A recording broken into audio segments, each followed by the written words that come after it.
तो हम बात करेंगे कि जो फैक्टर्स हैं वो एंजाइम की एक्टिविटी को कैसे एक्ट करते हैं। जो पहला फैक्टर है वो है सबस्ट्रेट। अब सबस्ट्रेट की कंसंट्रेशन अगर बढ़ा दी जाए तो ज़्यादा से ज़्यादा प्रोडक्ट बनेंगे।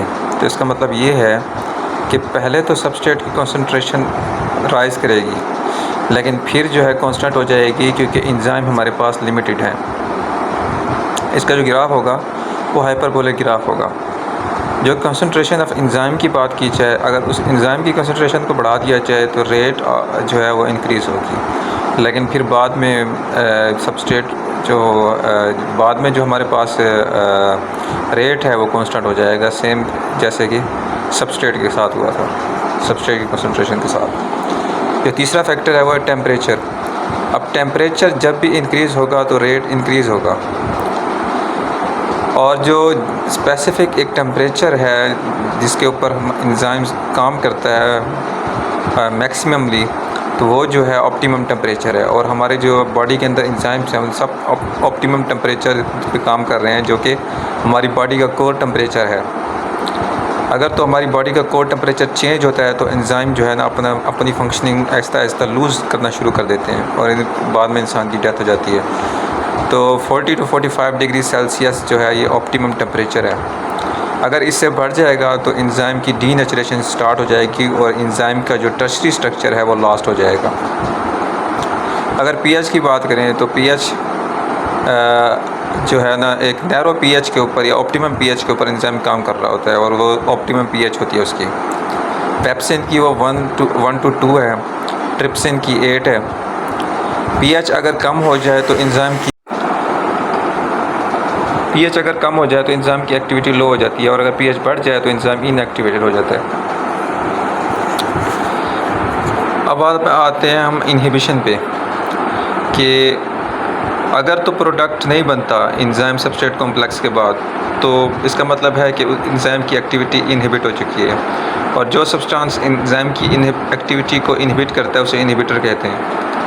इनमें पॉइजन्स आ जाते हैं, साइनाइड्स आ जाते हैं, एंटीबॉडीज़ आ जाती हैं, पेनिसिलिन जो एंटीबायोटिक्स हैं वो आ जाती हैं। एंटीबायोटिक्स बेसिकली ये काम करती हैं कि जो बैक्टीरिया के अंदर मेटाबॉलिज्म चल रहे हैं और जो एंजाइम्स यूज़ हो रहे हैं उनकी एक्टिविटी को इनहिबिट कर देती हैं, जिसकी वजह से उस बैक्टीरिया की ग्रोथ रुक जाती है और उसकी डेथ हो जाती है। अब इसमें जो है तीन तरह की इनहिबिशन होती हैं। एक है कम्पिटिटिव इनहिबिशन। कम्पिटिटिव इनहिबिशन में जो इनहिबिटर है वो जाके एक्टिव साइट के ऊपर बाइंड हो जाता है, और इसका जो स्ट्रक्चर होता है वो सबस्ट्रेट के साथ मिलता जुलता होता है। ये टेम्परेरी होती है और रिवर्सिबल होती है। अगर सबस्ट्रेट की कंसंट्रेशन बढ़ा दी जाए तो इस इनहिबिशन को ओवरकम किया जा सकता है। ये जो है लॉक एंड की मॉडल को सपोर्ट करती है कॉम्पिटिटिव इनहिबिशन। ड्रग्स जितनी भी हैं वो इस कॉम्पिटिटिव इनहिबिशन के ऊपर काम करती हैं।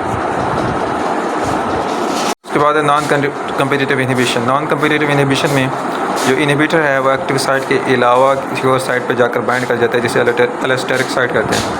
ये रिवर्सिबल है, और रिवर्सिबल भी हो सकती है, इरिवर्सिबल भी हो सकती है। फीडबैक इनहिबिशन इसमें आ जाती हैं, और साइनाइड्स जो होती हैं पॉइजन और आयंस ऑफ हैवी मेटल्स। जो साइनाइड्स हैं वो साइटोक्रोम ऑक्सीडेज एंजाइम को जो है इनहिबिट कर देती हैं, और जो आयंस ऑफ हैवी मेटल्स हैं वो थायोल ग्रुप के साथ बाइंड करके जो एंजाइम के डाइसल्फाइड ब्रिजेस होती हैं टर्शरी स्ट्रक्चर को जो मेंटेन कर रही होती हैं उसे ब्रेक कर देते हैं, जिससे एंजाइम का जो टर्शरी स्ट्रक्चर है वो लॉस्ट हो जाता है और एंजाइम डीनेचर हो जाता है। उसके बाद एक और होती है अनकम्पिटिटिव इनहिबिशन। अनकम्पिटिटिव इनहिबिशन में जो इनहिबिटर है वो एंजाइम या सबस्ट्रेट एंजाइम के साथ बाइंड करने की बजाय वो एंजाइम सबस्ट्रेट कॉम्प्लेक्स के साथ बाइंड कर जाता है, और जो है एंजाइम की अफिनिटी जो होती है या एंजाइम की अफिनिटी या लव जो होता है सबस्ट्रेट के लिए उसे कम कर देता है, जिससे केम की वैल्यू कम हो जाती है। उसके अलावा जो वीमैक्स है उसकी वैल्यू भी कम हो जाती है। Vmax बेसिकली जो माइकलिस मेंटन इक्वेशन में जो रिएक्शन की वेलोसिटी है, मैक्सिमम वेलोसिटी, उसे ज़ाहिर करती है। जब हमने बात की कॉम्पिटिटिव इनहिबिशन की तो उसमें जो Vmax है वो कांस्टेंट रहता है और जो Km है अफिनिटी ऑफ द जो enzyme for the substrate Km है वो बढ़ जाएगा। जबकि नॉन कम्पिटिटिव इनहिबिशन में चूँकि एक्टिव साइट के ऊपर एंजाइम बाइंड नहीं कर रहा है, इस वजह से Km के ऊपर कोई इफेक्ट नहीं पड़ेगा, जबकि जो Vmax है वो कम हो जाएगा। जो अनकम्पिटिटिव इनहिबिशन है उसमें दोनों ही कम हो जाएंगी। तो ये एंड करता है हमारा मॉड्यूल 2 एंजाइम्स।